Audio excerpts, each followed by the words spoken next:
김현정의 뉴스 쇼.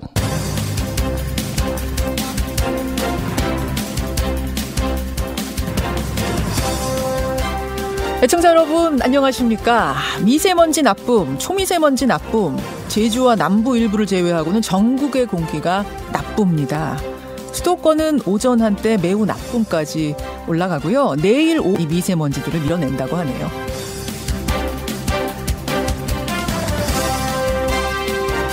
전염의 시대, 뉴스쇼가 선정한 오늘의 키워드입니다. 어제 코로나 신규 확진자 수는 459명, 엿새째 400명대죠. 누적 확진자 수는 총 9만 5천 명이 넘습니다. 우리는 지난해부터 줄곧 전염의 시대를 살고 있습니다. 그런가 하면 또 다른 전염도 국민 마음에 상처를 주고 있죠. 바로 부정부패 전염인데요. LH 임직원들의 땅 투기 의혹은 게임의 룰을 조작한 셈인데 이 또한 전염성이 아주 강했습니다. 하지만 꼭 나쁜 전염만 있는 건 아닙니다. 이번에 90대 노부부가 200억 원의 재산을 카이스트에 기부했는데요. 이분들 알고 보니까 이웃에 사는 분이 카이스트에 350억 원 기부하는 걸 보고 좋은 뜻이 전염됐다는 겁니다. 이분들 일회용 물티슈도 2번, 3번 빨았을 정도로 알뜰살뜰 모은 돈이라고 하죠. 이 동네 주민이 고액 기부를 한 건 벌써 4번째입니다. 총액이 761억 원.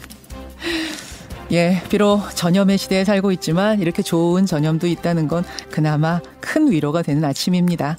김현정의 뉴스쇼 월요일 아침 출발합니다.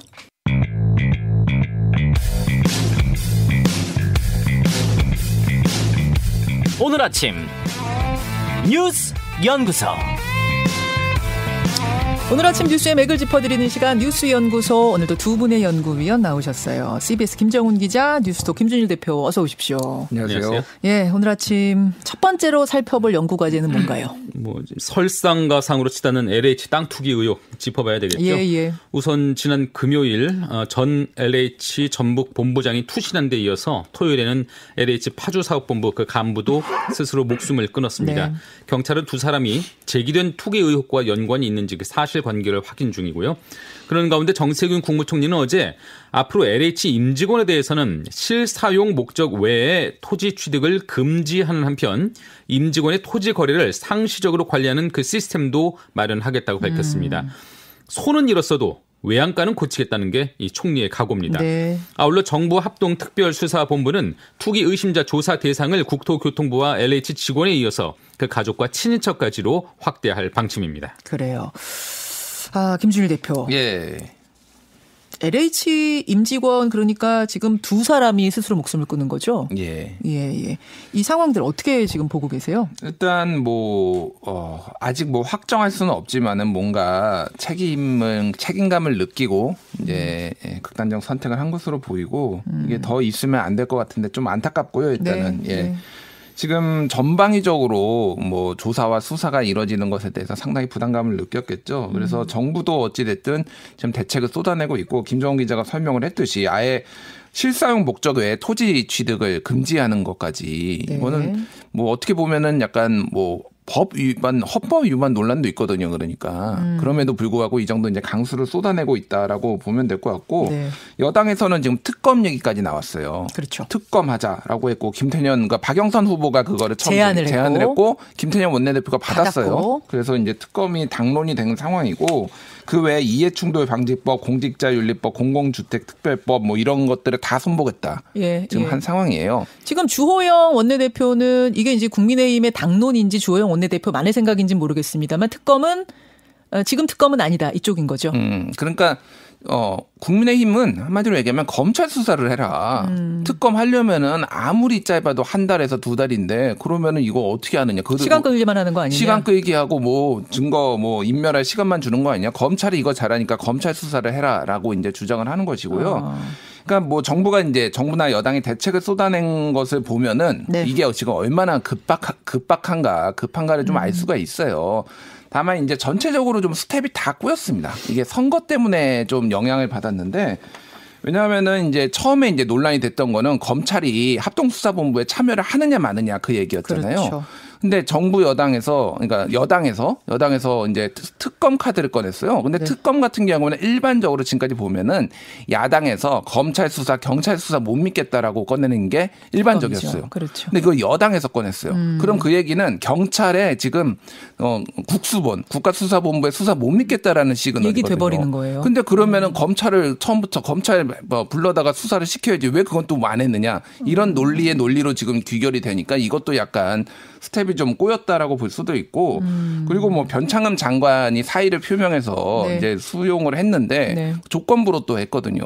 그 정부 여당에 그렇게 인물이 없는 거냐 변창흠밖에 없는 거냐 또 이런 뭐 여론도 있고. 그러니까 그 조건부라는 거는 2사 공급 대책의 입법 과정까지는 만들어 놓고 나가라 그런 거죠. 공급 대책 다 마련해 놔라라는 건데 그건 뭐 어차피 밑에서 하는 거거든요. 그거는 뭐 장관이 직접 일을 하는 것도 아니고 그리고 뭐 예를 들면은 게다가 뭐 지난번에 20명 1차 수사의 그러니까 조사 결과 합동조사본부에서 20명 발표를 했잖아요. 그럼 13명 플러스 7명이거든요. 이게 너무 성급했다. 사실은 결과적으로 보면은 7명밖에 정말 없었겠냐. 그리고 한 명씩 나올 때마다 이거는 정부 조사 제대로 못한 거 아니냐. 이런 여론의 질타를 또 맞을 수 있는데 그만큼 급박하다 보니까 악수를 계속 지금 두고 있다. 이렇게 지금 이제 급박하다고 말씀하셨는데 김정훈 기자. 그럴 수밖에 없는 게 서울시장, 부산시장 보궐선거는 한 달이 채 안 남았고 여론에는 엄청난 영향을 지금 LH가 주고 있잖아요. 지표로도 확인이 되죠. 그렇습니다.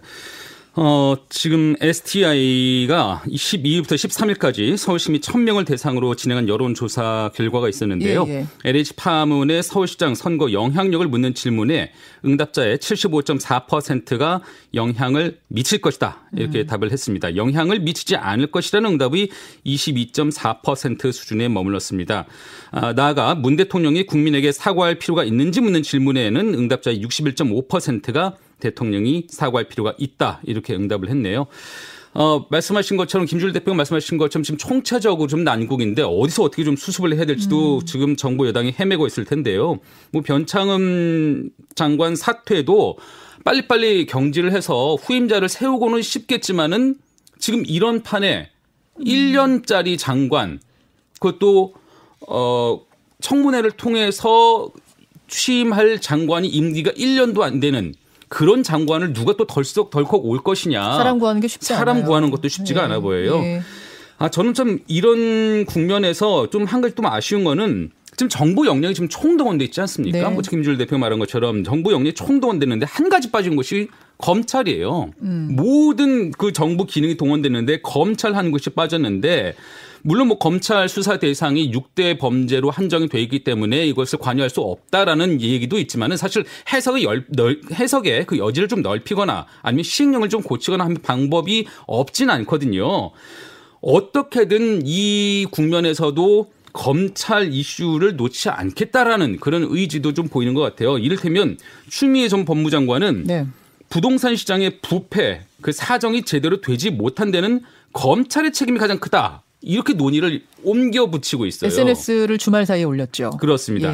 그러니까 온 국민이 분노하는 이런 사안에도 굳이 검찰 배제 또 검찰 책임으로 그런 원칙으로 논의를 몰아가는 게 굳이 현명할까 이런 생각이 좀 들고 어쨌든 지금 이 부패, 적폐를 뿌리째 뽑아야 되는데 이 논의 자체도 지금 검찰 배제, 이런 식으로만 하다 보면은 좀 한계 있지 않을까 하는 생각이 좀 듭니다. 자, 지금 어쨌든 LH가 서울시장 보궐선거, 부산시장 보궐선거에 변수가 된 것만은 분명해요. 큰 영향을 주고 있어요. 그게 김정훈 기자, 두 번째 이야기로 좀 넘어가 볼 수 있을 것 같은데. 네네. 후보 등록 마감이 이번 금요일로 다가온 가운데 주말 사이 분주하게 각 캠프들이 움직이긴 했습니다만 오세훈 안철수 단일화는 지지부진? 일단 관심을 모으는 것이 지금 야권의 후보 단일화 문제죠. 오세훈 안철수 후보 간 단일화 논의 지금 오히려 좀 꼬이는 모양새인데요. 양측은 원래 어제 비전 발표회를 열어서 각자 서울시 미래 비전을 밝히고 언론 질문을 받기로 했었는데 실무 협상 그 의견이 어긋나면서 일정은 불발했습니다. 양측은 오늘 오전에 다시 협상해서 비전 발표회를 오후에 개최하기로는 했지만 최종 단일화를 이룰 수 있느냐를 두고 지금 위태로운 줄다리기를 계속하고 있습니다. 최근 LH 사태 등으로 여권 지지율이 휘청하는 가운데 안철수, 오세훈 누가 돼도 이긴다. 심지어 3자 대결도 해볼 만하다 이런 관측도 나오다 보니까 네. 양측 모두 단일화에 대한 그 절박함을 잃고 있는 것 아니냐 이런 해석도 나오고 있는 상황이네요. 실제로 주말 사이에 나온 여론조사들에서 3자 대결을 해도 박영선 후보와 이쪽 안철수 오세훈 후보가 큰 차이 안 나는 그런 결과들도 나왔죠. 쏟아졌거든요. 여론조사 엄청 많았죠. 양자 대결은 대충 보면은 박영선 후보하고 두 후보 하면은 15%포인트 차에서 크게는 20%포인트까지 그 이제 벌어져요. 야권 후보가 안철수, 오세훈 누가 나오든 이기는 걸로 나오고 방금 얘기했듯이 3자 구도에서도 비슷비슷하게 나와요. 오차 범위 내에서 다 접전을 벌이는 걸로 나온다라면은 이거에 대해서 이제 그 캠프 내에서 해석들이 분분하겠죠. 일단 지금 전체적으로 보면은 오세훈 후보는 상승세, 그리고 안철수 후보는 답보, 박영선 후보는 하락세예요. 네. 근데 왜 오세훈 후보가 상승세냐? 일단 LH 사건인데 여기에서 지금 가장 적극적으로 활동을 하는 게 아무래도 국민의힘 측이 제1야당이 근데 상대적으로 국민의당은 사람이 없습니다. 그러니까 지금 모든 역량이 다 선거 캠프에 가 있다 보니까 뭔가 활약이 적은 거예요. 그러니까 아무래도 국민의힘 쪽에 좀 더 이제 시선이 가는 거 하나가 있고 또 하나는 이게 좀 전략적인 건데 박영선 캠프 측에서 지속적으로 지금 지난주에 오세훈 후보를 저격을 했습니다. 그러니까 공격을 했어요. 그게 오히려 오세훈 후보를 키워줬단 말이에요? 그러니까 지금 그 고민정 대변인이 그 캠프 대변인이잖아요. 고민정 의원이. 근데 지난주에 보면은 7개의 논평을 냈는데 그 중에 6개가 오세훈 후보 거고 하나만 안철수 후보 거예요. 그러니까 지속적으로 예전에 이제 광진에서 맞붙었던 경험도 있고 근데 이게 이제 결정적인 한 방이 없는 거죠. 그러니까 뭐가. 그러니까 오히려 그쪽으로 더 이제 더 언론 노출이 많이 되는 거예요. 그렇죠. 그래서 사실은 오세훈이 더 상대적으로 쉽다. 왜냐하면은 중도를 더 많이 가져간 안철수가 더 어렵다라는 게 아마 캠프의 판단이었을 가능성이 높은데. 박영선 후보 캠프는 안철수 후보보다 오세훈 후보로 단일화되는 걸 더 원하고 있을지도 모르겠다. 지금 이 상황을 보면은. 왜냐하면 중도 중에 뭐 지금 여권에 대해 실망하고 지금 정권에 대해 실망했어도 그래도 또 국민의힘은 못 뽑겠다 하는 고층이 있거든요. 고층에 대한 공략?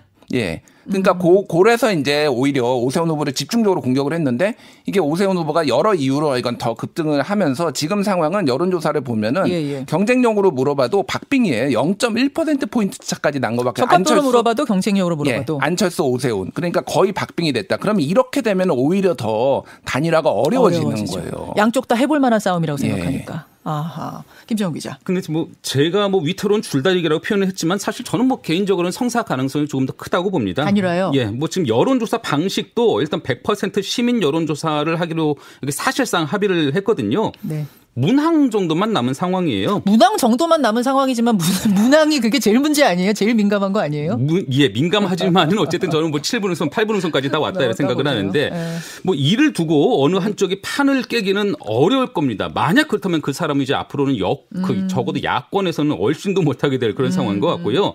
또 이게 마지막 싸움이라고 보기는 어렵거든요. 이게 한쪽이 물러선다고 해도 당 차원에서는 서울시 공동 운영이나 내년에 대선에서의 어떤 역할, 그 보상을 기대할 수도 있습니다.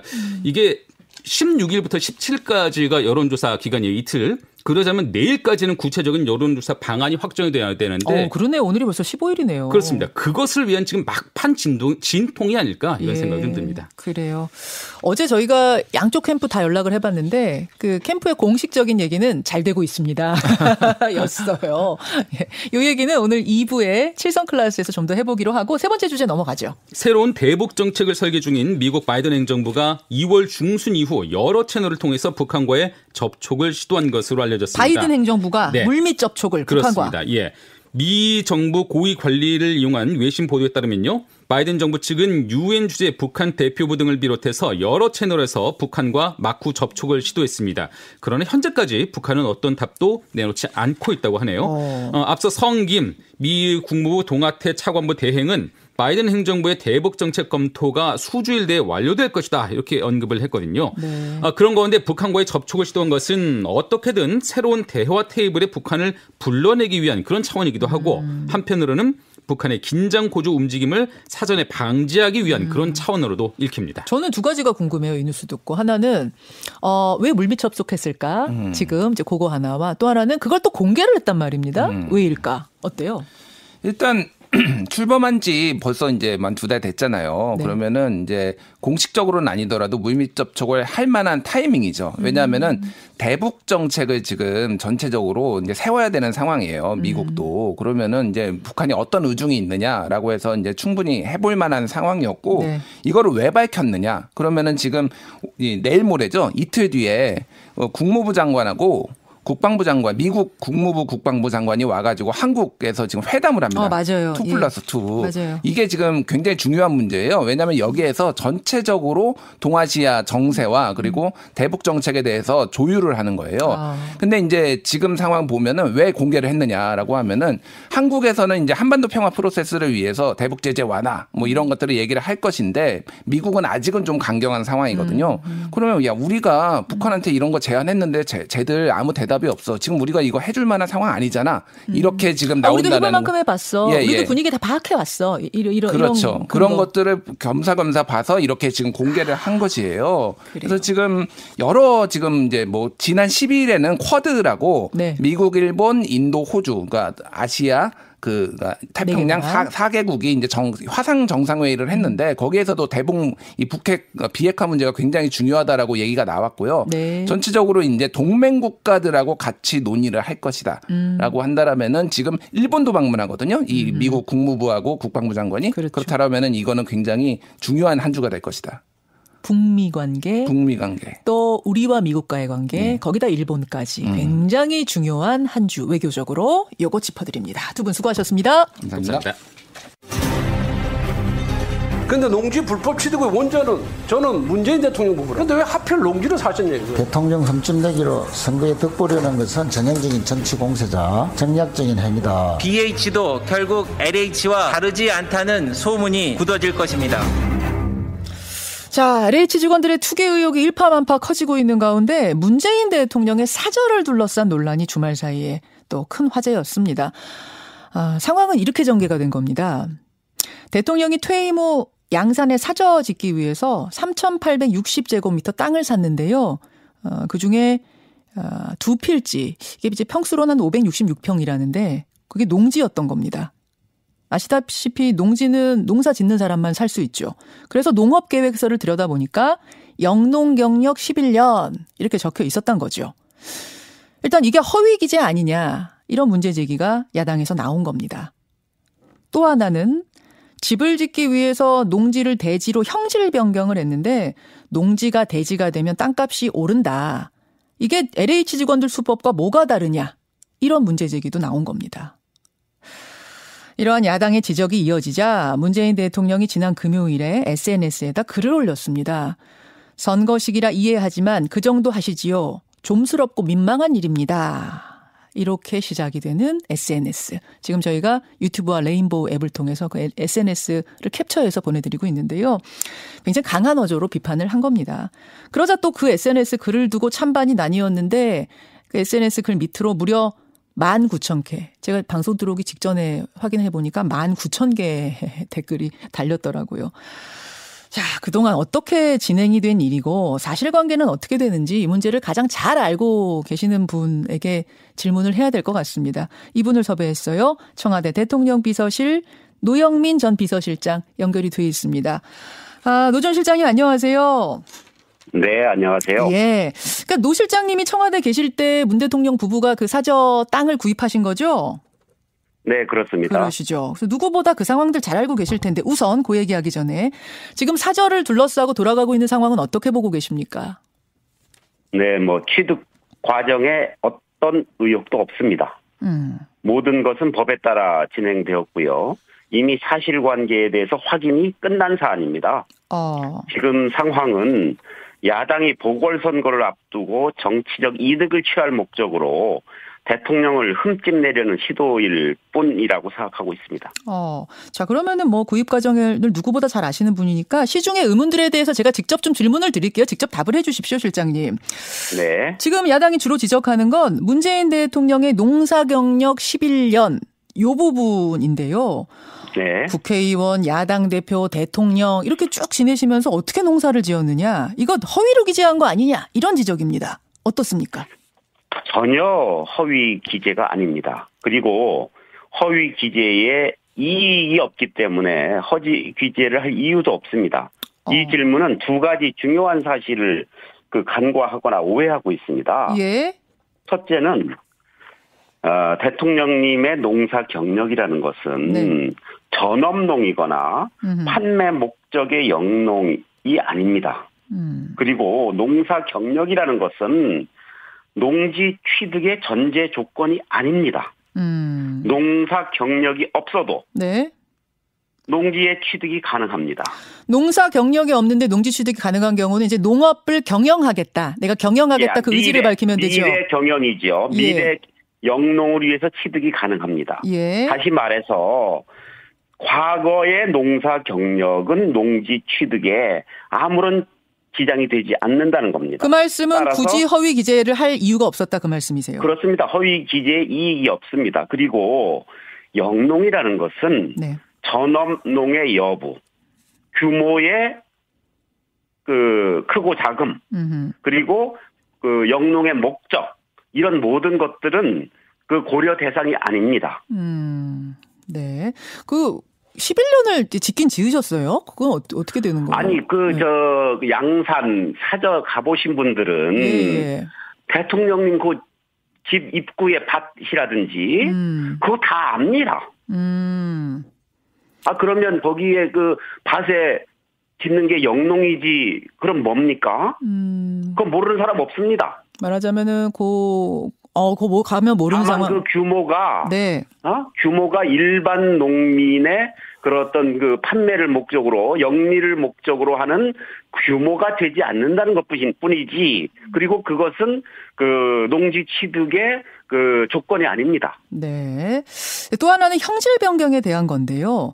네. 농업 경영 계획서를 내고 농지를 취득을 했는데, 대지로 형질을 변경해서 집을 짓게 되는 거. 그럼 결국 네. 비교적 더 저렴한 농지를 구입해서 대지로 바꿔서 이득을 취하는 이런 LH 사람들의 편법 수단과 다를 게 뭐냐, 이런 지적이 야당에서 나왔어요. 그것도 역시 법대로 진행된 것입니다.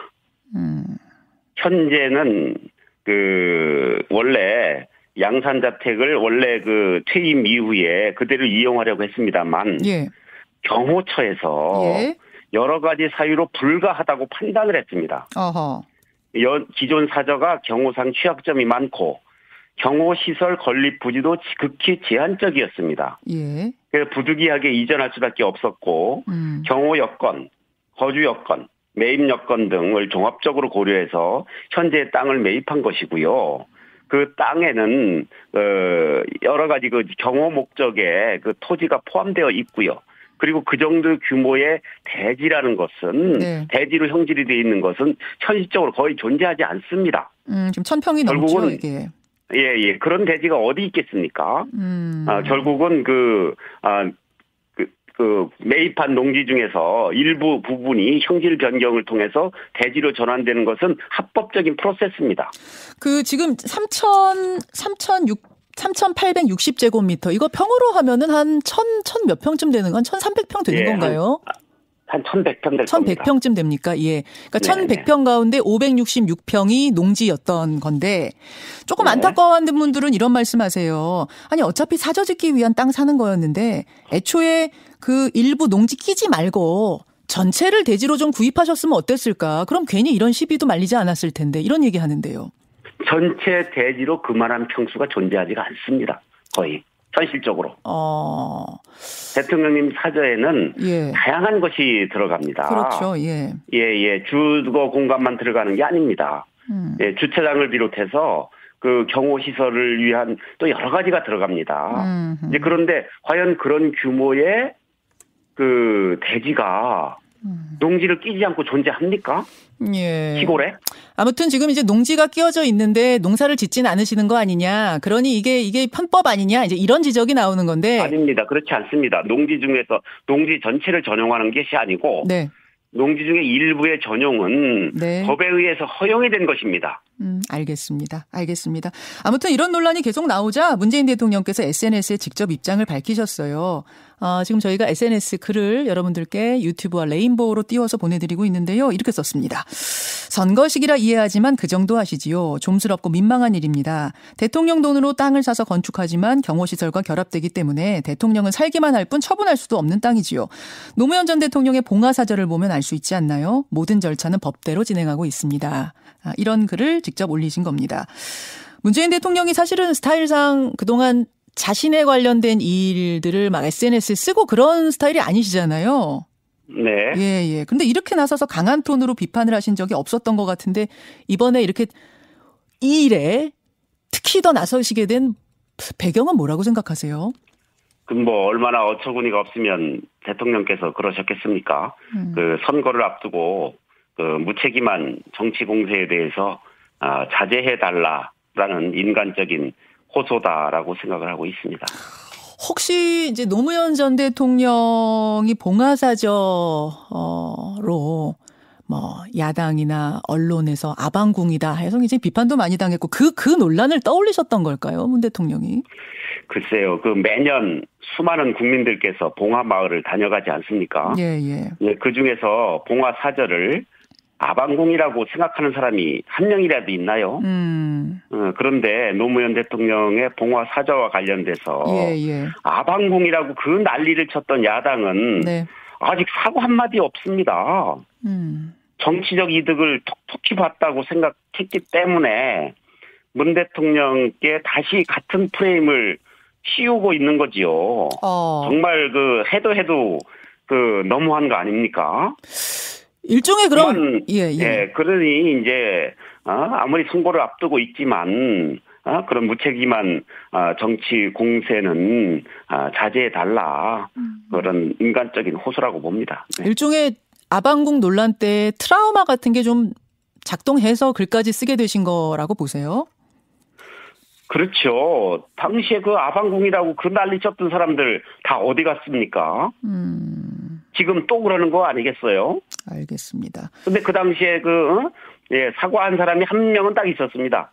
제가 기억하기로는 최근에 홍준표 의원께서 사과의 말씀을 하셨는데 근데 지금 야당은 공식적으로 사과 한마디 없지 않습니까? 그랬는데 또 이런 이야기들 양산사저 갖고 이야기를 꺼내니까 그 당시에 재미를 봤죠. 야당이. 그 당시에 봉화를 다녀오지 않은 국민들이 대다수였기 때문에 그 당시에는 그게 다 진짜인 줄 알고 국민들은 믿었습니다. 근데 이제 원희룡 제주지사는 이런 말씀하셨더라고요. 사저 논란 싫으면 공직자 하지 말아야 한다. MB 때도 그랬고 뭐 박근혜 전 대통령 때도 그랬고 다 전 대통령 때 사저 논란은 있지 않았느냐. 막 이런 부분인 것 같아요. 논란의 여지가 없는 사안을 정치적 이득을 취할 목적으로 하는 발언에 대해서까지 어떻게 답변을 할 수 있겠습니까? 저는 원희룡 지사의 말씀 또한 정치적 이득을 위한 발언에 불과하다. 팩트가 없는 정치적 공세다. 그렇게 보고 있습니다. 알겠습니다. 선거용 어떤 프레임에 말려들지 않기 위한 어떤 대통령의 글이 아니었겠는가. 그렇게 지금 노 실장님 보고 계시는 것 같아요. 오히려 노무현 전 대통령 언급한 게 선거에 영향 주려는 행위는 아니냐. 이런 비판도 야당에서 나오긴 하더라고요. 아이고 참. 봉화 사절을 아방궁이라고 난리 쳤던 분들 제발 좀 자중하시라. 그렇게 전하고 싶습니다. 알겠습니다. 2부 코너에 고정 패널로 국민의힘 의원이 계시니까 그 국민의힘 입장 여기에 대한 답변은 좀 들어보도록 하고 그나저나 노 실장님 지금 박영선 서울시장 후보 돕고 계시더라고요. 네, 그렇죠. 당원이니까요. 예. 지금 박영선 후보가 LH 사태 터지면서 상당히 영향을 받고 있다 이런 얘기가 나오는데 캠프 분위기는 어떻습니까? 네,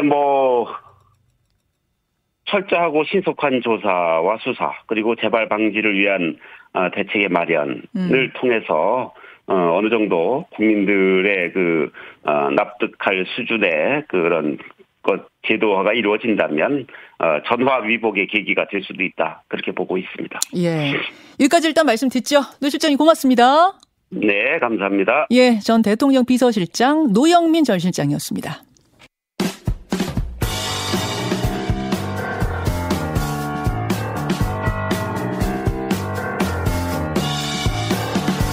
놓치마 뉴스. 이 시각 온라인을 뜨겁게 달구는 뉴스 놓치마 뉴스 강승희 씨 어서 오세요. 안녕하세요. 월요일 아침 온라인상에선 어떤 뉴스가 뜨겁나요? 아쉬운 BTS, 미나리 윤여정의 아카데미는 아직. 그러니까 오늘 두 가지 주목되는 해외 시상식이 있었어요. 하나는 그래미, BTS가 노미네이트가 됐는데 탈락했다는 소식이 전해졌네요, 새벽에. 네. 네. 조금 전입니다. 아침 6시경에 사전 시상식에서 발표가 됐는데요. 예. 그래미 어워즈 베스트 팝 듀오 그룹 퍼포먼스 부문에 다이너마이트로 후보에 올랐는데요. 네. 이 수상자는 레이디 가가와 아리아나 그란데가 함께한 레인 온 미가 결정이 됐습니다. 그래요. 그래도 뭐 아시아권 가수가 후보로 지명된 건 BTS가 역대 최초고요. 그리고 잠시 후 본 그 시상식에서 공연도 한다면서요. 네, 9시에 있을 예정입니다. 어쨌든 자랑스럽습니다. 네. 그런가 하면 미나리. 네, 배우 윤여정 씨가 우리 시각으로 오늘 저녁 9시 반입니다. 미국 아카데미 시상식에 도전을 하는데요. 네. 이 시상식 후보가 발표가 되는 겁니다. 본 시상식은 4월에 있을 거고요. 후보가 발표되는 거예요? 네. 그런데 지금 그 미나리가 작품상, 감독상, 각본상 뭐 주요 후보에 오를 걸로 보이고요. 그리고 특히 배우 윤여정 씨의 경우에는 이 노미네이트만 되면 사실상 여우 조연상 그 수상이 굉장히 유력한 상황이기 때문에 일단 후보에 오를지부터 아주 기대를 모으고 있습니다. 이것도 저는 이거 상당히 기대해볼 만한 것 같아요. 네, 워낙 다른 시상식에서 상을 지금 휩쓸고 있기 때문에. 80관왕이 넘었다고 하더라고요. 그러니까요. 예, 기대해보죠. 다음 소식이요. 해명에도 손절당한 윤호. 평소에 바른 생활 사나이 별명이 열정 만수르였잖아요. 네. 그러니까 열정이 너무 넘친다. 부자다 해서 열정 만수르였는데 그랬던 윤호 씨가 친구하고 늦게까지 밥을 먹다가 시간을 넘긴 건 줄 알았는데 알고 보니 밥을 먹은 게 아니라 술을 마신 거였다? 네. 그런 거죠? 그렇습니다. 그래서 뭐 방역수칙 위반, 그러니까 시간을 넘긴 거에서 끝나는 모양새였는데 그게 아닌 걸로 드러나면서 후폭풍이 거센 상황이거든요. 처음 윤호 씨의 방역수칙 위반 사실이 알려졌을 때는 직접 SNS에 이렇게 글을 남겼습니다. 친구들을 만나서 이야기를 하다가 영업시간 제한을 지키지 못했다. 스스로에게 부끄럽고 화가 난다. 이런 해명 글을 올렸는데 네. 그런데 이후에 전혀 다른 내용이 드러난 겁니다. 알고 보니까 술을 마신 장소는 강남구청의 일반 음식점으로 등록을 해놓고 실제로는 여성종업원이 손님을 접대하는 형태의 무허가 유흥주점으로 드러났고요. 게다가 자정쯤에 경찰이 들이닥쳤는데 동석자들이 경찰하고 몸싸움을 벌였고 네. 윤호는 이 과정에서 도주를 시도했다. 이런 사실이 드러났습니다. 그런데 소속사 측이 이렇게 해명을 했거든요. 도주한 사실은 없다. 그리고 여성 종업원은 동석한 게 아니고 결제를 위한 관리자였다. 결제에 비해서 잠깐 와 있었던 거다. 네. 여성 종업원은. 그리고 뭐 친구들은 경찰인 줄 모르고 사복 경찰이어서 경찰인 줄 몰랐다. 당황해서 뭐 항의를 한 거였다. 이런 해명을 내놨는데 그래도 여론은 싸늘합니다. 아니, 전 다른 거 다 떠나서 이제 걸렸을 때 솔직하게 얘기했어야 된다고 봐요. 근데 문제는 솔직하지 않게, 그러니까 밥 먹다가 일반 식당에서 밥 먹다 걸린 것처럼 해명하고 네. 뭐 사람들이 그 정도면은 윤호니까 뭐 봐줍시다 막 이런 여론도 있었잖아요.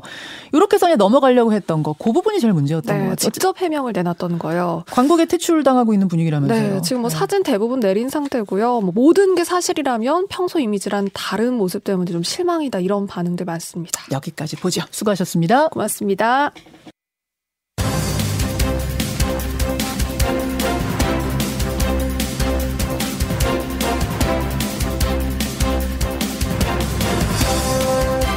김현정의 뉴스쇼 2부 출발합니다. 오늘 1부 노영민 전 대통령 비서실장 인터뷰 들으시고 문자를 굉장히들 많이 보내주셨어요.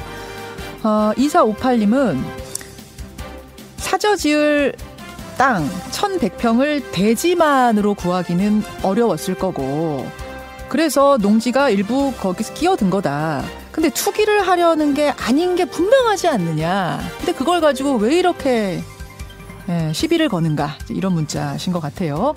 그다음에 김은숙님은 아니 문재인 대통령이 거기다 농사를 지을 목적이 아닌 게 분명한데 농지를 500평이나 매입했다는 사실은 충격적이군요.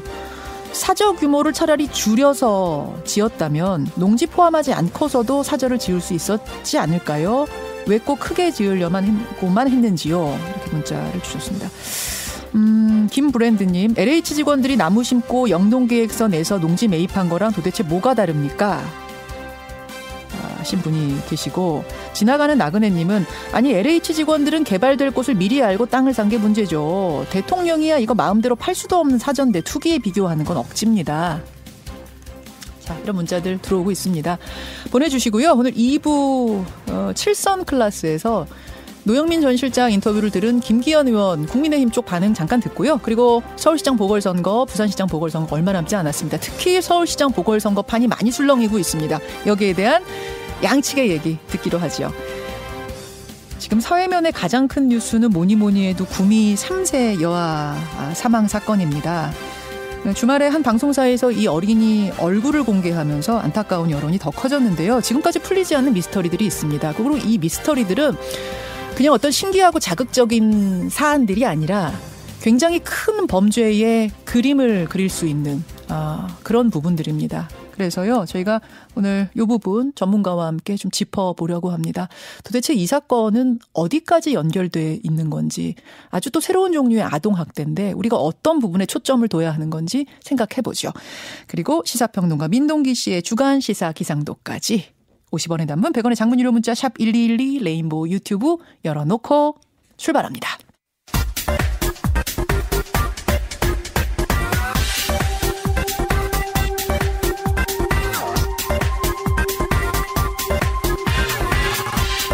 뉴스쇼 월요일의 코너 7선 클래스, 7선의 품격으로 정치 현안을 들여다보는 시간입니다. 두 분의 패널 오늘도 나오셨어요. 민주당 3선 김경엽 의원, 국민의힘 4선 김기현 의원 어서 오십시오. 반갑습니다. 안녕하세요. 안녕하세요. 김기현 의원님. 예. 앞에서 이제 노영민 전 비서실장의 이 양산 사저에 대한 이야기를 들었는데 국민의힘 쪽 의견은 저희가 못 들어서 한쪽 의견만 들어서 어떻게 생각하세요? 일단 그거에 요약을 좀 해드리면 그거였어요. 1100평 사저 부지가 필요했는데 순전히 대지로만 1100평을 구하기는 어렵다. 그래서 일부 농지가 거기에 낀 것이고 그다음에 실제로 농사를 지은 경력 11년 그것도 맞는 거고 게다가 농지를 대지로 형질 변경하는 데 있어서 뭐 편법이라든지 불법은 전혀 없는 거고 그렇다는 말씀이셨어요. 예. 그 사실 뭐 절차는 뭐 법 절차를 따라서 했죠. 전용 신청도 하고 다 했는데 그게 문제는 이제 특혜나 특권 시비가 있는 것이 사실은 문제죠.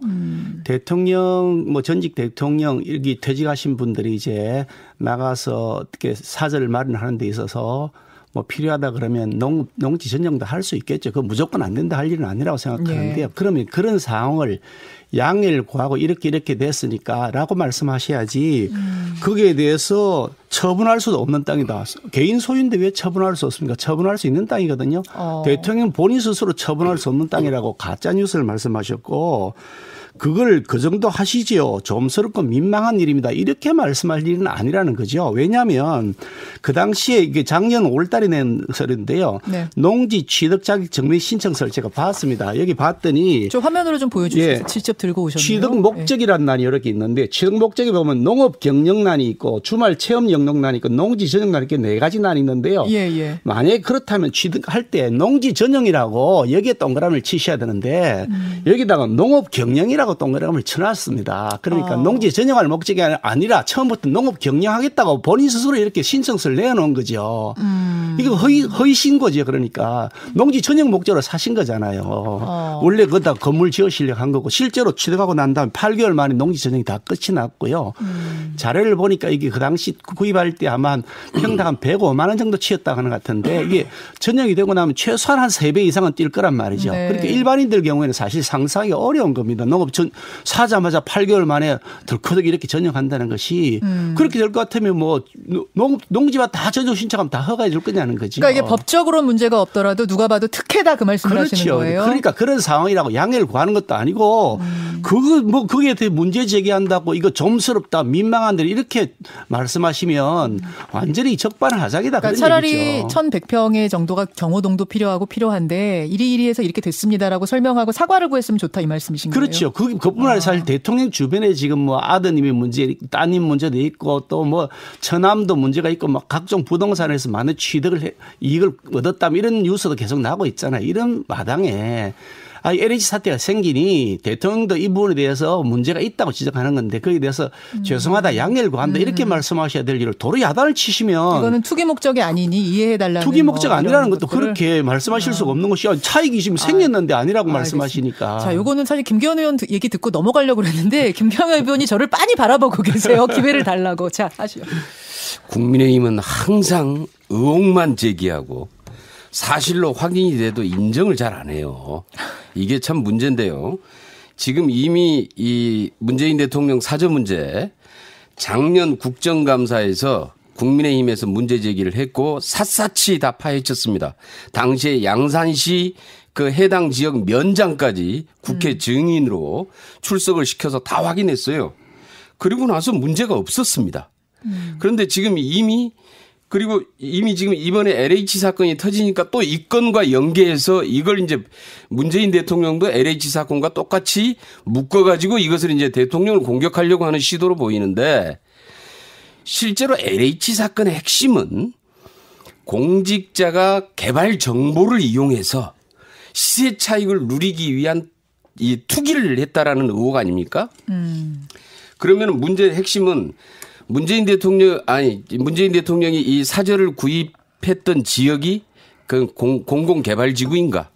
아니잖아요. 네. 시세 차익을 누리기 위해서 지금 이걸 샀습니까? 아니지 않습니까? 그래 핵심이 이건데 자꾸 다른 문제를 여기다 끼워 붙여서 이걸 어떻게 하든지 대통령에 대한 공격거리를 만들어 보겠다고 하는 것인데요. 이미 좀 확인됐으면은 그리고 아니면은 아니다. 그리고 사실이 확인됐으면은 사과도 좀 할 줄 알았으면 좋겠습니다. 오히려 대통령이 사과할 게 아니라 국민의힘이 사과해야 된다는 말씀. 정말 한 번씩만 더 말씀하시고 넘어갈게요. 그러니까 좀 기가 막히는 거 특혜와 특권이 분명히 개입되어 있습니다. 아니 농지지정 신청만 하면 다 받아주나요. 분명히 대통령이기 때문에 이게 허가가 난 겁니다. 특히 그 당시 이 허가해 준 시장이 그 양산시장이 민주당 소속입니다. 지금 재판을 받고 있는 사람입니다. 그 당시에도 재판을 받고 있었고요. 네. 선거법 위반으로 민주당 소속의 재판 받고 있는 시장 그리고 다음 공천도 받아야 될 시장이 이 허가를 해준 거죠. 누가 보더라도 이것은 정상적이지 않다는 문제들 의혹을 제기할 수밖에 없는 거죠. 법적으로 이게 불법이냐 아니면 범법 행위냐는 문제하고 별개로 특권과 특혜의 시비가 있는 건데 그에 대해서 사과를 하셔야 되는 정리하자면 사과라 그러시니 법적으로 문제가 없다는 건 인정하지만 국민들의 감정선 이 부분에서 어긋나는 부분에 대해서는 뭐 솔직히 사과해야 되는 거 아니에요? 법적으로도 만약 이게 사실은 뭐 정확하게 하면 논란이 되겠지만 저희들이 뭐 수사할 권한이 있는 것이 아니어서 거기에 대해서 왈가왈부할 일은 아니라고 봅니다. 뭐 대통령이 또 퇴임 후에 뭐 사저도 필요하니까. 그런데 솔직하게 양해를 구하셔야 될 양해를 일을 거꾸로 하시면. 그럼 김경호 의원 말씀만 듣고 넘어갈게요. 법적으로 문제는 없지만 국정감사에서 국민의힘에서 사차시 다 팠어요. 그런데 실제로 불법이 확인되지 않았습니다. 불법이 확인됐으면은 이미 벌써 고발을 했죠. 그렇죠. 제가 국민의힘이 가만히 있을 리가 없었잖아요. 불법은 아닌데 이 국민들의 감정선 즉 농지로 받아서 대지로 전용하는 것 이것에 대해서는 양해를 구했어야 되지 않느냐. 실질적으로 그런 경우들은 많이 있습니다. 농지로 받아서 실제로 대지로 전용해서 집을 짓는 경우도 있고요. 시골에 있는 전원주택들이 대체로 그렇게 많이 짓지요. 그런데 지금 여기에서 이제 해당되는 문제는 자꾸 문제의 핵심을 비켜가려고 해서는 안 됩니다. 공공개발지구의 개발 정보를 이용해서 시세 차익을 누리기 위한 투기였냐라는 겁니다. 그게 아니면은 지금 여기에다 자꾸 연계시키려는 의도가 뭡니까? 투기가 아니라는 거죠. 그리고 이미 확인된 사실을 그때 만약에 불법이 확인됐더라면 국민의힘이 여태까지 가만히 있었겠습니까? 벌써 다 고발했죠. 그리고 윤석열 검찰이 가만히 있었겠습니까? 알겠습니다. 벌써 다 먼지털이 수사를 했지요.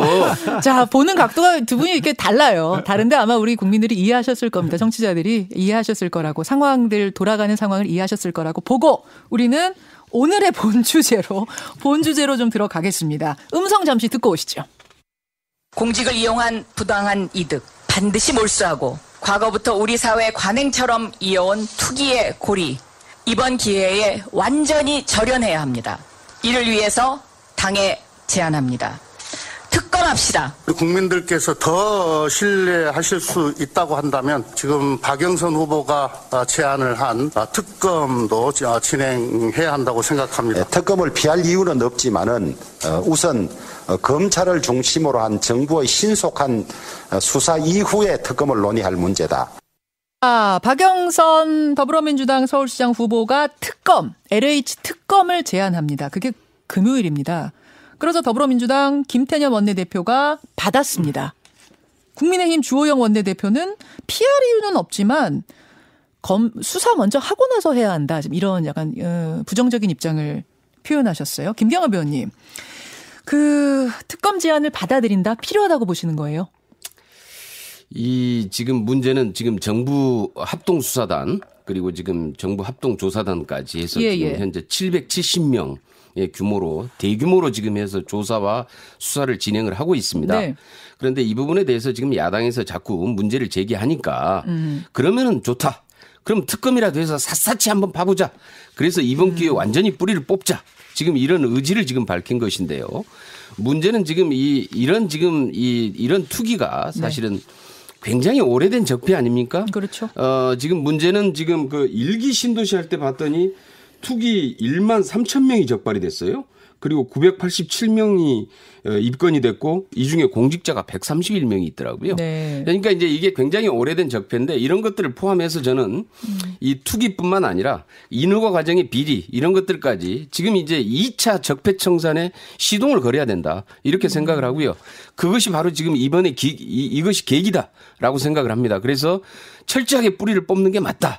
그런 차원에서 만약에 네네. 못 믿는다면은 특검이라도 해서 철저하게 한번 파헤쳐보자. 그럼 합수단은 합동수사본부는 수사본부대로 하고 또 특검은 특검대로 돌아가는 거예요? 예. 그건 지금 이제 특검을 하는 데는 준비하는 데 시간이 걸리기 때문에 그때까지 안 하고 있을 수는 없잖아요. 그래서 지금 현재 이미 지금 조사와 수사가 시작이 돼 있는 것이고. 그건 하고 그대로. 알겠습니다. 이거 진행하고 그다음에 특검이 시작되면은 특검에게 아직까지 조사한 자료를 다 넘기면 되는 겁니다. 자, 김기현 의원님. 특검 당연히 하면 되고요. 지금 진행하고 있는 수사를 당연히 더 빠른 속도로 해야 되는데 지금 하는 형태로 국무총리가 막 지휘를 하고 그리고 합수단이라고 하는데 실제로 검사는 한 명 파견가 있는 상태, 지원하는 상태로 해가지고는 안 된다 이런 얘기입니다. 보나마나 또 꼬리 자르게 할 것이다라고 하는 그런 생각을 하지요. 왜냐하면 박원순 전 시장 그때 경찰에서 발본 세곤하겠다 그러면서 46명의 별도 특별수사팀을 만들었습니다. 그 사건 수사하는데 46명을 투입한 거죠. 그런 다음에 167일 동안 수사했습니다. 그런 다음에 맹탕이었습니다. 내용이 없습니다. 이게 맹탕입니다. 그동안 보여왔던 많은 이런 꼬리 자르기나 은폐 그런 의혹들이 있기 때문에 경찰 지금 수사 능력 조사 못 믿겠다. 당장 한번 보시죠. 지금 최고 핵심은 증거 자리에 입수입니다. 그 사람들이 알고 증거를 뺐는지 아니면 주변에서 얘기를 들었기 때문에 법적으로 문제가 없는 것인지 증명하려면 그 내부 자료를 봐야 되고 핸드폰도 뒤져야 되고 그 컴퓨터를 압수수색을 해야 되는데 일주일이나 지나서 하고 심지어 압수수색하기 전날 LH에 불이 환히 켜져 있다는 거 아닙니까? 압수수색하기 전에 다 폐기할 시간 다 준 다음에 다 폐기한 다음에 들어가서 압수수색했으니 이게 완전히 그냥 형식적인 것이라는 생각이 들지요. 그래서 빨리 이 분야에 대해서 전문성 있는 검찰을 투입해서 지난번 1기, 2기 수사할 때 그거 다 검찰이 다 했던 겁니다. 그런데 전문성 있는 검찰이 투입이 되어서 정밀 수사를 하고 그와 동시에 국회에서 국정수사를 하고 그와 동시에 특검도 빨리 법을 추진해서 특검법이 발의가 돼서 처리되는 데까지 최소한 한 달에서 두 달이 걸리니 그 기간만큼 놀 수는 없잖아요. 빨리 진행을 하자는 거죠. 그러니까 합동수사본부는 수사본부대로 하되 거죠. 그걸 검찰이 지휘하도록 하고 특검은 특검대로 준비기간 가져라. 그렇습니다. 그럼 국정수사를 하자는 거죠. 국민의힘이 유독히 검찰 수사를 강조하는 이유가 뭘까요? 저는 여기에 상당한 좀 의도가 있다라고 생각을 어떤 하는데요. 의도요? 일단 검찰은 야당 편이라고 생각을 하는 것 같습니다. 아마 이 검찰 수사 과정 보면은 부산 LCT 수사 결과 아시잖아요. 인허가 비리, 특혜 분양 관련해서 검찰에 대해서 제 식구에 대해서 전혀 수사를 한 적이 없습니다. 심지어는 LCT 수사를 담당했던 검사가 LCT 퇴직하고 LCT 대표이사로 갔어요. 이런 검찰에게 또 이런 수사를 맡겨야 됩니까? 그 문제는 그런데 국민의힘은 자꾸 이 검찰 수사를 좋아하는 이유가 아직까지 수사하는 것을 보면서 야당 특히 국민의힘 쪽에 뭔가 발생을 하면 잘 덮어주더라. 그리고 이쪽은 잘 수사를 잘 안 하더라. 이런 것들에 대한 여태까지 혜택을 본 경험이 있는 거죠. 기대해서 그런 거다. 여기에 대해서 지금 기대를 하고 있는 건데요. 천만의 말씀입니다. 그리고 그렇게 할 문제도 아닙니다. 지금 여태까지 지금 우리 검찰 수사 보십시오. 검찰 수사했던 것 우리 지금 그 부산 토착 비리뿐만 아니라 지금 현재 국민의힘 소속 의원이었던 뭐 박덕흠 의원, 나경원 전 의원, 그다음에 윤곽근 전 검사장, 그다음에 지금 부산 토착비리 전복민 의원, 이주환 전 의원, 전혀 이 수사 과정 보십시오. 그러니까 이게 어떻게 생각을 하겠습니까? 그러니까 국민의힘은 검찰이 윤석열 검찰이 그동안에 우리 야당에 대해서는 수사를 잘 안 하더라. 많이 하더라. 김기현 의원님 답변 좀 들어보죠. 그래서 지금 그것을 지금 노리고 또 이번에도 또 나오면은 아마 또 이제 봐주지 않겠는가 아마 이런 걸 깔고 있는 것 같은데요. 그다음에 또 하나가 있습니다. 또 하나가 하는 이유가 검경 수사권 조정이 끝나서 금년 1월 달부터 지금 시행 중이 아닙니까? 네. 그런데 이게 사실 이제 문제는 이 의혹으로 봤을 때 문제는 뭐냐면은 부패방지법상의 업무상 비밀 이용 금지 위반 이런 혐의를 이제 적용할 적용되게 돼 있는데 그럼 이게 적용이 될 경우에 검경 수사권 조정에 의해서 이게 검찰의 수사의 영역인가라는 문제가 발생을 합니다. 알겠습니다. 그런데 이것을 강조하는 이유가 자꾸 검경 수사권 조정을 무력화시키려고 하는 이걸 깨려고 하는 의도가 아니냐라는 거지요. 자, 김기현 의원님 답변 듣고 다음 주제 넘어가겠습니다. 검찰이 그 국민의힘 편이라고 하시는 것 같은데 그러면 이명박 대통령은 왜 구속돼 있고 박근혜 대통령이 왜 구속돼 있고 전 정권의 원세훈 국정원장은 왜 장기간 구속되지 아직도 지금 재판이 받고 있고 각종 수석비서관들 장관들 전 정권의 장관들 이런 사람들은 왜 지금도 그건 너무 심해서 너무 심해서. 대대적으로 이미 언론에 수도 없이 보도되고 심해도 너무 심해서 감출 수가 없었던 제가 거죠. 말씀드린 게니까 아까 제가 말씀드렸잖아요. 검찰이 야당 편이란 말 이거 어디 그 달나라에서 듣는 얘기 같습니다. 아니 지금 검찰총장 검사장 누가 임명하고 있습니까? 아니 추미애 사단이 다 장악하고 있습니다. 검찰. 윤석열이 드디어 쫓아냈지 않습니까? 윤석열 임명을 야당이 했습니까? 문재인 대통령이 가장 적임자라고 칭찬하면서 했습니다. 하도 워낙 심하니까 윤석열 총장도 자기 임명한 사람의 뜻을 지킬 수가 없었던 거겠죠. 워낙 심하니까요. 세상에 아니 윤석열 총장까지 퇴진한 마당에 이성윤 검사장이 지금 사실 중앙지검장 맡아 있지 않습니까? 네. 나경원 좀 전에 말씀하실 때 이성윤 검사장이 지휘하는 중앙지검에서 무혐의 결정했습니다. 아니 지금 본인들이 그렇게 쫓아내고 싶은 윤석열 총장 퇴진시켰고요. 지금 남아있는 사람들은 전부 추미애 사단이라고 불리는 사람들인데 이 검찰이 야당 편을 든다고요. 이 세상이 듣도 못하는 얘기입니다. 자 여기까지. 검찰 내 추미애 사단이 어디가 있습니까? 윤석열 사단은 있죠. 그런데 추미애는 검찰 내 인맥이 없습니다. 문제는 윤석열 사단의 불공정한 부분, 특정 요직의 독식에 대해서 검찰 내부에서 문제를 제기하니까 그걸 추미애 사단이라는 이름을 붙여서 자꾸 그런 문제를 편가르기식으로 싸우려고 하는데요. 검찰 내에 윤석열 사단은 있어도 추미애 사단은 없습니다. 제가 좀 끼어들겠습니다. 지금 이렇게 LH 사태가 두 분이 이렇게 지금 목소리에 힘을 주어서 말씀을 하셔야 할 정도로 민심을 요동치게 하고 있는 건 분명해요. 잠시 그래프 좀 보시죠. 그래프 좀 띄워주세요. 유튜브와 레인보우로.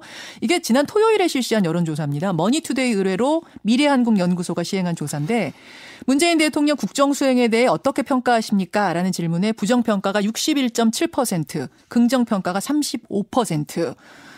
선거를 앞두고 있다 보니까 정치권이 더 촉각을 곤두세울 수밖에 없어요. 서울시장 선거 얘기로 좀 넘어가는 겁니다. 역시 같은 조사에서 박영선, 오세훈, 안철수 3자 대결 보여주십시오. 박영선 3자 대결입니다, 여러분. 박영선 33%, 오세훈 32.5%, 안철수 27.9%. 3자 대결일 때는 계속 박영선 후보가 월등히 높았는데 지금 이 조사에서 보면은 박영선, 오세훈 두 후보의 차이가 오차범위 내고요. 안철수 후보도 이게 오차범위 낸 건가요? 살짝 벗어난 건가요? 이런 상황입니다. 근데 지금 이 여론조사만 그런 게 아니라 주말 사이에 나온 여론조사들의 흐름이 다 이렇습니다. 양자 대결 결과 보여주십시오. 양자 대결 결과는 더 크게 출렁였습니다. 오세훈 46.2, 박영선 36.1. 오세훈, 박영선 붙으면 46.2 대 36.1이고요. 안철수, 박영선이 붙을 경우에는 안철수 46.7, 박영선 34.8. 46.7 대 34.8. 자, 서울시장 얘기 좀 넘어가겠습니다. 이렇게 힘의 균형이 안철수, 오세훈, 안철수 후보 사이에 생겨서 그런지 주말 사이에 야권 단일화 협상이 상당히 진통을 겪었습니다. 이건 김기현 의원님. 고성까지 오갔다면서요, 금요일 날. 어떻게 된 거예요? 언론 보도된 건 봤고요. 네. 제가 뭐 이렇게 저렇게 좀 물어본 건 있는데 아직 지금 협상이 진행 중인 상태여서 제가 들은 얘기를 뭐 이렇게 간접적으로 전달하는 것은 바람직하지 않은 것 같고요. 논의하는 과정에서 서로 이제 의견이 조금씩 달랐던 것 같긴 한데 다시 의견을 최종적으로 조율해서 조만간 끝내기로 했다고 하니까 하루 이틀 한번 지켜보시죠. 하루 이틀 정도면은 되는 과정입니까? 이번 금요일까지는 마무리를 다 한다고 돼 있으니까 시간이 많지가 않잖아요. 여론조사하는 시간도 필요하니까 아마 하루 이틀 사이에 뭔가 진척이 있을 거라고 예상됩니다. 깨질 분위기는 아니에요? 그럴 분위기는 아닙니다. 깰 수도 없는 일이고요. 깰 수도 없는 일이니까. 깨서 될 일도 아니고요. 자, 이 다른 당 얘기긴 하지만 아마 이 안철수 오세훈 단일화에 대해서는 김경엽 의원님이 좀 객관적으로 평을 해 주실 수 있을 것 같기도 한데 어떻게 보세요? 왜 이렇게 이게 생각보다 빨리 단일화가 안 되는 겁니까? 이게 핵심이 이 단일화 협상에 제밥에만 관심이 있기 때문이죠. 예. 제밥이요? 예. 제밥에만. 제밥이 뭐예요? 그러니까 제사에는 관심이 없고 제밥에 관심이 있으니까 서울시를 어떻게 잘 발전시키고 서울 시민의 삶의 문제를 해결할 것인가에 초점이 맞춰져 있는 게 아니라 누가 주도권을 잡을 것이냐. 향후 전국 구도에서 누가 헤게모니를 장악할 것이냐에 관심이 몰려 있는 겁니다. 그러니까 이 주도권을 놓치는 쪽은 이제 여기서 소멸한다. 라고 하는 위기감이 있는 것이고요. 국민의당도 국민의힘도 여기서 지면 당의 존립이 흔들린다. 예, 그렇습니다. 그러니까 국민의힘 입장에서는 102석의 제1야당이 3석의 군소정당에게 서울시장 후보 자리를 내준다. 그럼 이후에 당이 존립할 수 있겠습니까? 굉장한 당이 위기의식에 그렇게 돼 있습니다. 예. 그리고 지금 오세훈 후보도 지금 이 안철수 후보가 입당 내지 합당할 경우에 이제 불출마하겠다 뭐 이런 조건부 처음에 그랬었죠. 이런 것도 있었잖아요. 그런데 안철수 후보는 지금 현재 사실 계속해서 지금 윤석열 총장한테 러브콜을 보내면서 3지대 정당 만들어서 국민의힘 흡수하자. 지금 이런 제안을 해놓고 있는 상태거든요. 하셨대요? 그런 제안을? 지난번에 계속 그런 얘기 하셨잖아요. 3지대 정당 만들어서.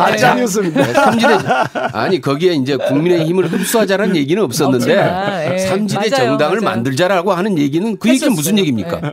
그 얘기 나중에 결국은 전국을 본인이 주도해 가겠다라고 하는 생각인 거지요.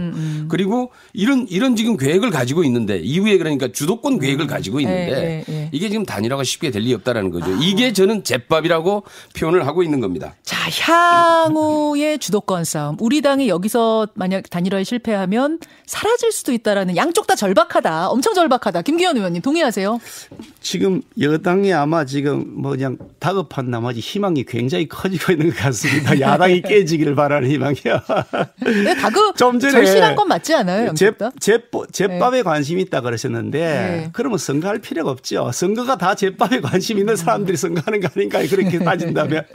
자기가 헤게모니 지고 자기가 국정을 운영하겠다, 시정을 운영하겠다라는 걸 제밥으로 생각한다면 그럼 선거에 나오는 사람 전부 다 제밥에 관심이 있는 거죠. 그렇게 해석하시는 것 자체가 터무니없는 억지고요. 자, 그건 그렇고. 그러니까 지금 어떻게든지 정당은 자신들이 권한을 쥐고 싶은 것이 그게 정당인 것이고 그렇게 하기 위해서 경쟁하는 것인데 오히려 그 민주당이야말로 지금 대통령까지 나서서 관권 선거를 획책하면서 제밥에도 관심이 있는 것 같아 보이는데 남 탓하고 있으니 참 어이가 없습니다만 야당은 뜻은 단일화할 겁니다. 지금 어차피 뭐 당도 당이지만 어느 개인도 자기가 더 잘 되고 싶은 욕심이 있는 거 맞죠. 그러니까 그런 점들에 대해서 자신의 주장을 펼치긴 하지만 큰 틀에서 보면 우리가 합쳐야 된다는 확실한 목표를 가지고 있기 때문에 깨지지 않고 하나로 될 겁니다. 지금 오세훈 후보의 상승세가 상당해요.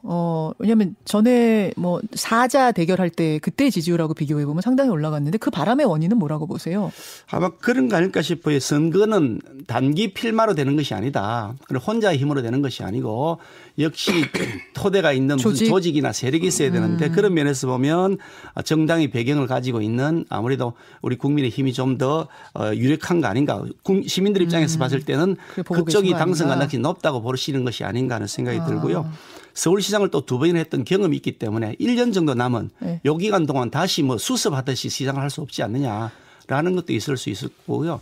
또 서울시 상황이 워낙 안 좋습니다. 지금 매우 안 좋기 때문에 바로 일을 할 수 있는 준비된 사람이 필요하다. 뭐 이런 것도 있고요. 그럼 만약 안철수 후보로 단일화되면은 국민의힘은 지지하러 안 나갑니까? 선거운동 당연히 지지하러 가죠. 갑니까? 예, 그러니까 오세훈 후보가 요즘 상승세를 타는 이유를 설명하려고 하시니까 말씀드리는 건데요. 알겠습니다. 어쨌든 저희들은 두 사람 중 누가 되든지 간에 적극적으로 지원해서 반드시 당선시킬 겁니다. 3자 대결 깨질 가능성, 단일화 깨질 가능성은 없다. 없습니다. 김경엽 의원님도 동의하세요? 단일화 깨질 가능성은 없다. 저는 뭐 좀 다르게 보는데요. 아까 얘기했잖아요. 다르게 보실 줄 알았어요. 이게 아까 얘기했던 제밥 주도권 싸움이라고 하는 게 제밥 아니시래잖아요. 있고 거기에서 이제 제밥이라고 하는 것은 아까 얘기했던 서울시정의 발전이나 시민의 삶과 무관한 여기서 향후 대권 구도의 정국 속에서 주도권 싸움이라는 게 이게 제밥이라는 얘기고요. 그럼 민주당은 왜 제밥에 관심을 있지? 이 과정에서 아까 얘기했던 여기 이제 목표가 있습니다. 그다음에 안철수 후보 입장에서는 여기에서 또 철수할 수 없잖아요. 또 철수하나 이렇게 될 텐데. 그러면서 실제로 지금 아직까지 본인이 가지고 있는 향후에 정국을 그리고 있는 구도가 있고 또 국민의힘은 국민의힘대로 또 나름대로 또 이후에 대권까지를 바라보면서 정국을 그리고 있는 구도가 있기 때문에 여기에서 사실 주도권을 누가 지금 장악할 것이냐 이 싸움이 붙어 있어서 워낙 절실해서 깨질 수도 있다. 쉽지 않은 문제일 수 있다라고 보고 있습니다. 알겠습니다. 일단 여기까지 오늘 좀 얘기를 나누고요. 그 기자협회하고 한국방송기자연합회 그리고 PD연합회 세 조직이 함께 서울시장 후보 초청 토론회를 합니다. 당장 내일 2시 반, 수요일 또 다음 주 수요일 이렇게 초청 토론회를 하는데 제가 진행을 해요. 예, 방송회관에서 하는 그 행사도 2시 반부터 또 TV로 중계도 되니까요. 같이 보세요. 홍보까지 하시는군요. 여러분도 보시고 판단해 주시면 좋은 생각입니다. 알겠습니다. 진행하시는 분이 매우 중요합니다. 중요하죠. 여기까지 두 분 고생하셨습니다. 고맙습니다. 예. 구미 3세 여아 사망 사건의 실체는 더욱더 미궁 속으로 빠져들고 있습니다. 아이의 시신을 발견하고 신고한 사람이 외할머니인 줄 알았는데 DNA 검사 결과 친모였죠. 40대 친엄마가 자신이 낳은 아이를 20대 딸이 낳은 아이와 바꿔치기 했다고 지금 경찰은 보고 있습니다. 왜냐하면요. 20대 딸은 병원에서 출산한 기록이 있어요. 근데 아이를 낳고 나서 친정에다가 아이를 맡기고 몸조리를 했다고 하죠. 아마 이때 40대 엄마가 아이를 바꿔치기 했고 그걸 아무도 모르게 했다는 게 경찰의 추정입니다. 미스터리는 꼬리에 꼬리를 뭅니다. 첫째, 죽은 아이 말고 한 아이가 더 사라진 셈인데 그 아이는 도대체 어디에 있는 건가? 둘째, 대체 임신 기간 동안 어떻게 아무도 모를 수가 있는가? 셋째, 지금도 그 40대 엄마는 자기가 낳은 딸이 아니라고 주장을 하는데 혹시라도 DNA 검사 결과가 틀리는 경우는 없는가? 넷째, 친부는 누군가? 등등등입니다. 자, 그 실마리를 찾아야 이 사건의 큰 그림이 나올 것 같습니다. 경기대학교 범죄심리학과 이수정 교수 만나보죠. 이수정 교수님 안녕하세요. 네, 안녕하십니까. 참으로 충격적인 사건인데 교수님은 어떻게 보고 계세요? 글쎄, 이게 지금 대한민국에서 그야말로 지금 이 정도 시점에 일어날 수 있는 사건인지 잘 알기가 좀 어렵다.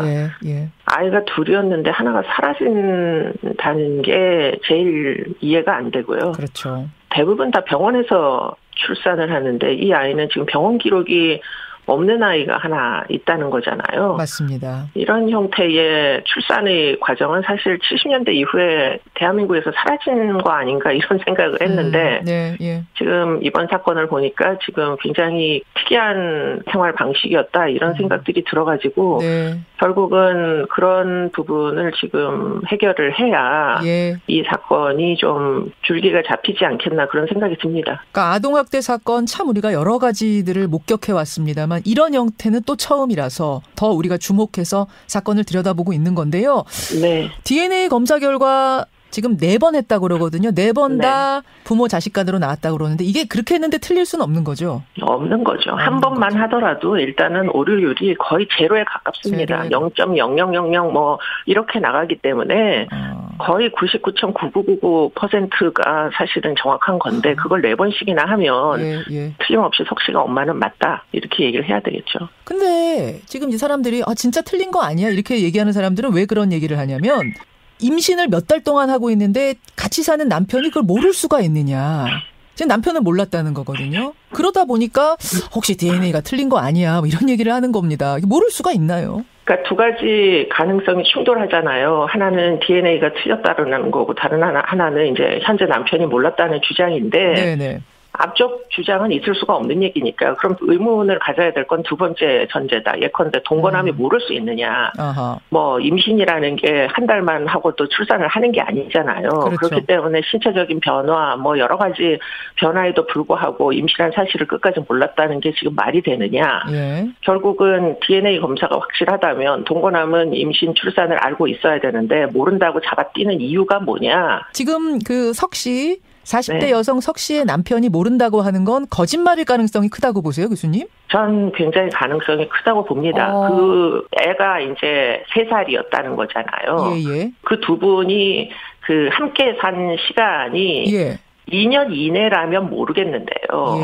2년 이상이다. 뭐 예컨대 좀 더 넓게 보자면 3년 이상이다. 그러면 임신과 출산을 몰랐다라는 말은 성립하지가 않는 거죠. 아니 근데 그 40대 여성 석 씨가 워낙 왜소하다. 그럼 뭐 잘 가리고 다니면 모를 수도 있지 않느냐? 뭐 이런 생각도 할 수 있는데. 남편과 아내이지 않습니까? 지금 석 씨의 이제 언론사가 이제 뭐 경찰에서 나오는 순간에 몇 가지 질문을 했는데 석 씨 태도도 그야말로 강력하게 앞뒤 안 가리고 은폐하겠다라는 거고 지금 이 남편의 진술도 대체 말이 안 되는 진술을 하니 이 두 사람의 진술은 신빙성이 매우 떨어지는데 그러면 이렇게 거짓말을 끝까지 하면서 우겨야 되는 이유는 대체 뭐냐. 그렇죠. 사실 지금 더 의문이 되는 건 뭐냐면 이 지금 사망한 아이는 그 석 씨의 딸인 건 확실하죠. 그러면 사망한 아이의 엄마인 석 씨는 애 아버지가 누군지는 당연히 알아야 상식 아니겠습니까? 그렇죠. 근데 지금 애 아버지라고 들이댄 사람들과 지금 전부 DNA가 불일치한다는 거잖아요. 못 찾았어요. 정상적인 가정 생활을 하는 사람은 사실은 상식적으로는 불가능한 이야기를 지금 이들이 하고 있는 거지 않습니까? 그렇죠. 그렇기 때문에 지금 한 아이가 사라지게 된 경위도 지금 그 딸에게 책임이 있기보다는 어쩌면 이 두 부부에게 무엇인가 의문점이 있는데 그럼 이 두 부부가 지금 살아온 여러 가지 뭐 방식을 다 뒤져보지 않으면 사실 답이 안 나오는 거고 어쩌면 그 아이가 살아 있을지도 모르겠다라는 생각도 하게 된다는 거죠. 사라진 것이 아니라 지금 어디로 사라졌느냐? 심지어 뭐 숨진 건 아니냐 이미 이런 이런 절망적인 생각도 하곤 하는데 교수님 보시기에는 어딘가에 지금 살아있다. 이 아이를 숨기고 있을 수도 있다고 보시는 거군요. 네, 고의적으로 숨겼다기보다 어쨌든 그 아이가 죽었다는 증거가 현재 없다는 거고요. 만약에 사망한 상황이었다면 그 딸의 아이까지 뭐 출산 중에 사망했거나 태어나서 아파서 사망했거나 이렇게 얘기를 할 수가 있는데 그런 얘기 지금 끝까지 안 하고 있다는 거니까. 그러면 딸의 아이는 지금 어딘가에 살아있는 거 아닌가. 그런 과정들을 모두 숨기기 위해서 터무니없는 거짓말을 이 부부가 지금 하고 있는 거 아닌가. 이런 생각에 이르게 된다는 거죠. 숨겨야 할 게 훨씬 많다. 그래서 지금 터무니없는 거짓말을 부부가 같이 하고 있는 게 아닌가라는 말씀이세요. 그러면 그 딸, 20대 딸은 정말 이 과정들을 몰랐던 거라고 보세요? 제가 볼 때는 한 반반 정도 될 것 같은데요. 딸의 경우에 애당초에 뭐 본인의 딸인 줄 알고 키웠다. 이런 전제지 않습니까? 근데 이제 자기 딸을 낳았는데 아이의 애착을 못 느끼고 그냥 아이를 그냥 내버리고 나간 그렇죠. 상황인 거잖아요. 그렇죠. 그래서 결국은 아이가 혼자 있다가 사망했다. 이런 이제 그 가정인데 그게 그럴 수가 있을까도 좀 의문이긴 합니다.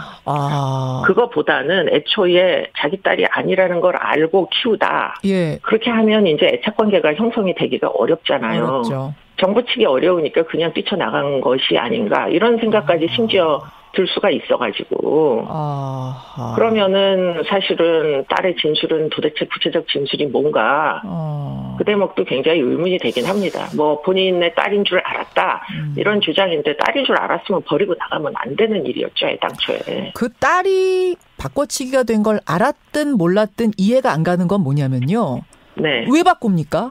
왜 그 외할머니는 자신의 딸을 그 위에 언니한테 키우게 하고 왜 서로 바꿔치기를 했는지가 설명이 잘 안 돼요. 근데 이제 그거는 우리의 상식적인 테두리 내에서 그걸 이해하려고 하면 절대 설명을 할 수가 없죠. 그런데 좀 더 넓게 생각하면 공동체의 유지가 훨씬 더 중요하다. 모녀 지간, 부녀 지간 이런 그 어떤 친족의 관계보다 공동체가 모든 것을 다 나누고 함께 살아야 된다라는 어떤 목표가 있을 때는 사실은 누가 누구를 낳았는지는 중요한 상황이 아닐 수도 있을 거예요. 너무 좀 상식적이지 않긴 하나 지금 그러지 않고서는 지금 설명이 안 되는 부분들이 있어가지고. 그렇군요. 딸은 까맣게 몰랐던 거 아니냐. 경찰은 사실은 그렇게 보고 있는 것 같아요. 교수님은 조금 다른 시각으로 보시네요. 그 부분은. 그러니까 이제 애를 키우겠다는 생각이 있으니까 지금 그 집으로 들어갔던 거 아닌가요? 그렇죠. 네. 네. 그 정도 애착이 있는데 그야말로 지금 아사를 했다 그러잖아요. 굶어 죽도록 아이를 놓고 가기는 쉽지 않다. 그 말씀. 더군다나 그 연립주택에 지금 그 외할머니란 부부가 다 살고 있었고. 뭐 딸이 나간 거는 대충 짐작했을 텐데. 그러면 아이를 혼자 거기다가 놔둘까요? 알겠습니다. 지금 이제 그 사라진 아이를 찾아야 하는데 아까 전에 죽지 않고 어딘가에 지금 살아있을 가능성 그래서 철저히 숨기고 있는 게 아닌가 말씀하셨는데 어디 부분을 수사해야 된다고 보세요? 불법적인 경로일 가능성이 매우 높겠죠. 예컨대 그걸 숨기기 위해서 지금 터무니없는 거짓말을 하는 건 아닌가 뭐 이런 생각도 심지어 들고요. 그렇기 때문에 이 없어진 아이를 찾는 게 사실은 어쩌면 이 사건을 해결하기 위해서 또는 이들 가족과 연관된 더 큰 사건을 해결하기 위해서 꼭 필요한 일이다 이런 생각이 들고요. 이들의 여러 가지 SNS 활동이나 이런 것도 다 뒤져보셔야 될 것 같고요. 그 사이에 지금 이 석씨 부부와 어떤 연관을 맺었던 모든 사람을 상대로 좀 조사 그 범위를 넓혀야 될 것 같다 이런 생각도 하게 됩니다. 알겠습니다. 반드시 풀어야 합니다. 이 굉장히 자극적인 사건이죠. 근데 자극적인 사건으로 소비하고 말 것이 아니라 도대체 이런 사건이 어떻게 벌어지게 됐는지 그 부분에 대해서 우리가 집중해서 끝까지 파헤쳐야 될 것 같습니다. 교수님 오늘 도움 말씀 고맙습니다. 네, 고맙습니다. 경기대학교 범죄심리학과 이수정 교수였습니다.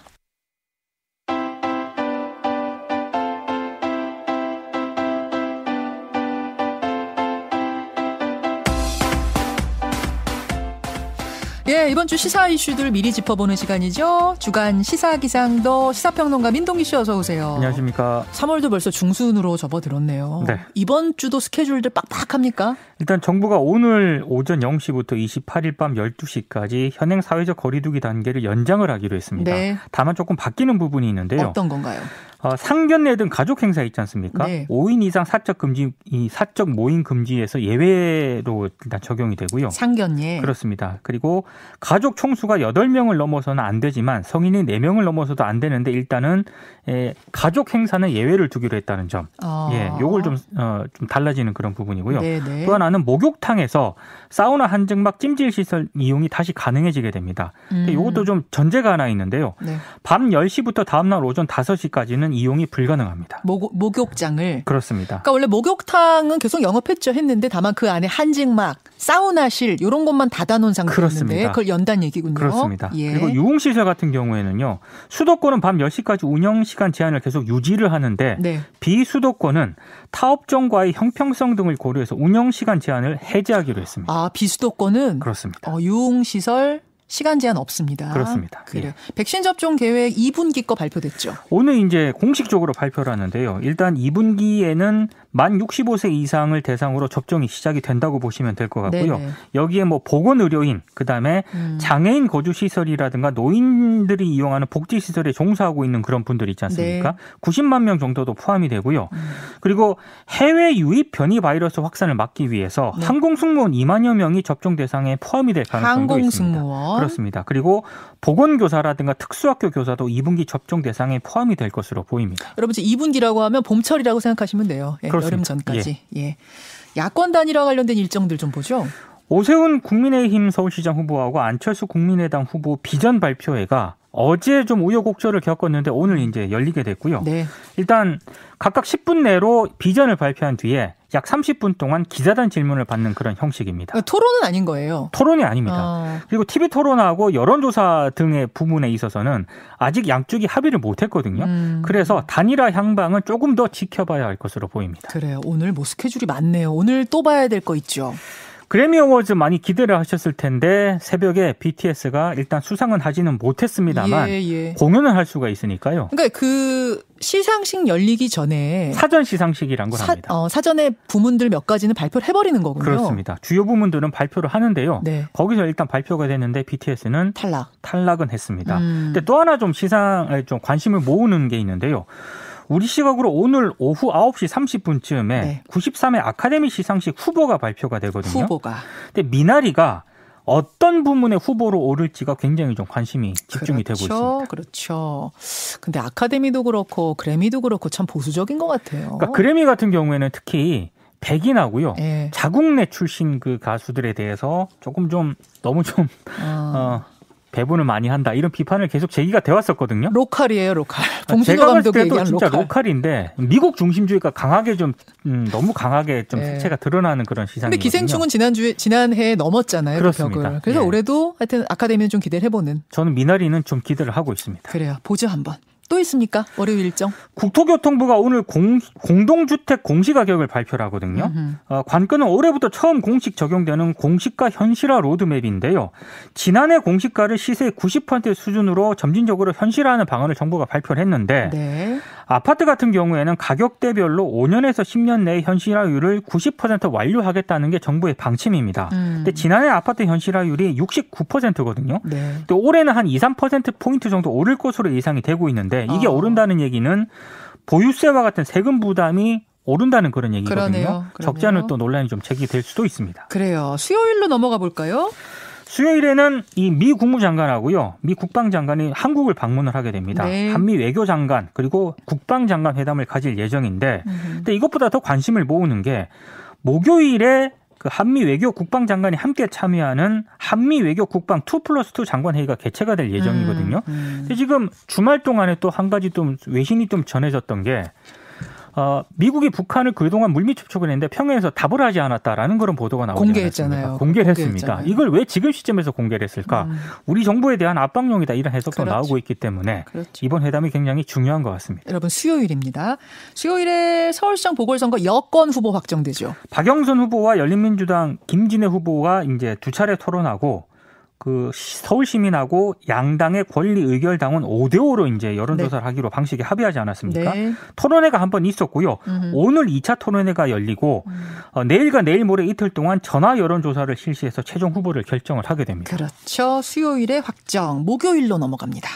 세종시 스마트 국가산업단지 일대 공무원들이 투기를 했다는 의혹이 제기가 됐거든요. 세종시 맞아요. 세종시가 18일 목요일 날 이제 중간 조사 결과를 발표를 하게 되는데요. 네. 조사 대상은 모든 세종시 공무원이고요. 특히 스마트 산업단지 직접 업무 담당자 같은 경우에는 본인과 배우자의 직계 존비속까지 조사를 할 방침입니다. 배우자 직계 존비속까지 갑니까? 담당 업무 담당자는 직계 존비속까지 이제 조사를 하게 되거든요. 이 결과를 목요일 날 발표를 하게 됩니다. LH 직원하고 국토부 직원 얼마 전 본인들 조사했을 때는 예상 밖으로 저조했잖아요. 별로 없었잖아요. 네, 무려 20명이 나왔죠. 무려. 이번은 어떨지 모르겠네요. 그렇습니다. 목요일 발표입니다. 금요일로 가죠. 서울시장 보궐선거와 관련해서 야권이 금요일까지 단일 후보를 선출을 해야 되거든요. 지금 세부 협상을 진행을 하고 있습니다만 이 오세훈 후보와 안철수 후보 간의 신경전 때문에 굉장히 진통이 예상이 되고 있는데요. 일단 양쪽은 후보 단일화 필요성에 공감을 하고 있기 때문에 결국에는 단일화되지 않겠느냐라는 전망이 나오고 있습니다만 지금 오세훈 후보가 너무 지지율이 지금 상승 국면에 있기 때문에 이대로 가다가는 3자 대결 가능성도 배제할 수 없다는 전망도 있습니다. 그러니까 이게 지금 안철수, 오세훈, 안철수 단일화는 쉽게 될 줄 알았는데 이렇게 진통을 겪는 건 결국 두 사람 사이에 힘의 균형이 생겨버린 게 원인이죠. 세 사람이 나와도 내가 이길 수 있다라는 만약에 여론조사가 판단이 서게 된다면 굳이 단일화할 필요가 없다 이런 생각을 하지 않겠습니까? 그것도 그렇고 일단 단일화를 두 사람 다 하면 훨씬 좋은데 훨씬 쉽죠. 나로 돼야 된다는 생각이 이제 두 사람 다에게 자리 잡아. 그렇습니다. 그러니까 문구 하나하나 다 신경전이 붙을 수밖에 없네요. 그리고 재보선 끝나고 나서 야권발 정계 개편이 예정이 돼 있기 때문에요. 그것도 또 하나의 큰 변수가 되는 것 같습니다. 이 얘기는 잠시 후에 댓글쇼에서 좀 더 해보죠. 네. 또 볼 거 있습니까? 삼성준법감시위원회가 금요일 날 정기회의를 열거든요. 네. 이재용 삼성전자 부회장의 취업 제한 문제를 논의를 할 예정인데 삼성 쪽에서는 이 부회장이 미등기 임원이다. 그리고 보수도 받지 않고 있기 때문에 취업 제한 대상이 아니라는 그런 입장인데요. 시민단체 쪽에서는 부회장직을 내려놓아야 한다고 주장을 하고 있습니다. 그래요. 여기까지 주간 시사기상도 수고하셨습니다. 고맙습니다. 미세먼지가 기승을 부리고 있네요. 지금 전국 대부분 지역에 초미세먼지가 나쁨 수준을 기록하고 있습니다. 내일 오후나 돼야 좀 맑은 공기가 올 거라고 합니다. 저는 여기서 인사드리죠. 여러분 고맙습니다.